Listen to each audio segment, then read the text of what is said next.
Episode 117 की starting होती है और वहीं मॉक्सी को किसी की भागते हुए परछाई दिखती है और हैरानी से मन में कहता है क्या वो नैन है। और वहीं दूसरी तरफ नैन कॉल पर कह रही होती है जल्दी से वेस्ट गेट पर कार लेकर आओ। और फिर ड्राइवर वेस्ट गेट पे पहुंचता है और वो अंदर बैठकर वहां से निकल जाती है।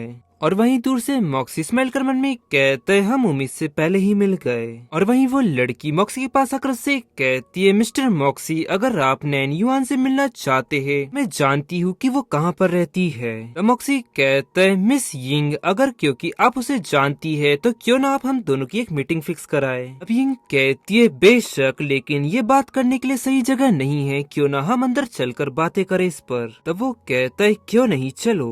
फिर सीन शिफ्ट तो वही दूसरी तरफ हम हुआंगफू को देखते हैं जो कि स्टडी रूम में बैठा हुआ होता है और वहीं असिस्टेंट उसके पास आकर उससे कहता है मिस्टर हुआंगफू उन्होंने छापे के लिए जॉन विल्सन का इस्तेमाल किया। पिछले कुछ साल से ऑर्गेनाइजेशन काफी ज्यादा एक्टिव है, पैसे कमाने के लिए उन्होंने कई सारे इलीगल काम भी किए हैं और यहाँ तक कि ये भी पता चला है कि एम कंट्री के वो इलेक्शन में शामिल भी थे।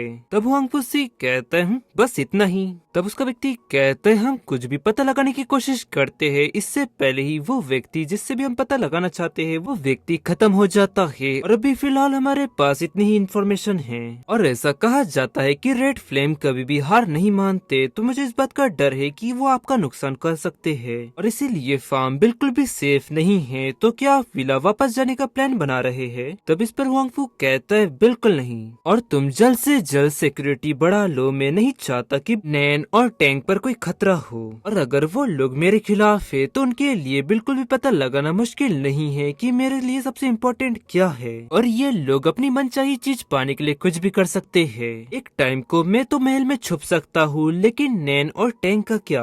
मन में कहता है और अब इसीलिए मैं बिल्कुल भी इंतजार नहीं कर सकता। आगे चलाते हुए कहता है जुड़ी को कंपनी के सबसे अच्छे गहनों के साथ मुझे मिलने के लिए कहो और उसे मैं यहाँ पर कल सुबह तक देखना चाहता हूँ और साथ ही में एक प्रेस कॉन्फ्रेंस का भी बंदोबस्त करो। इस पर व्यक्ति हिचकिचाते हुए कहते हैं सर मेरे ख्याल से आपको अपनी एक्टिविटी कम करनी चाहिए। ये सुनते ही हुआंगफू गुस्से में उससे कहता है क्या तुम्हारे कहने का मतलब ये है कि मैं छुप जाऊं? आगे वो बात बदलती हुई कहते हैं तो सर आप प्रेस कॉन्फ्रेंस कब शुरू करना चाहेंगे और वैसे इसका टॉपिक क्या होने वाला है? अब इस पर हुआंगफू ब्लश करते हुए कहता है टॉपिक ये है कि मैं शादी करने जा रहा हूँ। ये सुनते ही वो चौंक जाता है और कहता है क्या क्या शादी? और किंग और क्वीन के बारे में क्या क्या ये सब हो जाने के बाद आप उनको बताने वाले हो? तब इस पर हुआंगफू कहता है वो इस चीज के बिल्कुल भी खिलाफ नहीं है। तब उसका असिस्टेंट कहता है तो क्या मिस नैन ने आपको शादी के लिए हाँ कह दिया है?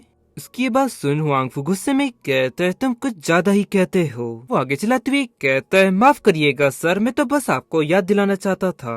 और गाइस इसी के साथ ये एपिसोड यहाँ एंड होता है। पसंद आया तो लाइक एंड सब्सक्राइब जरूर करें। मिलता है आपको जल्दी नेक्स्ट एपिसोड में।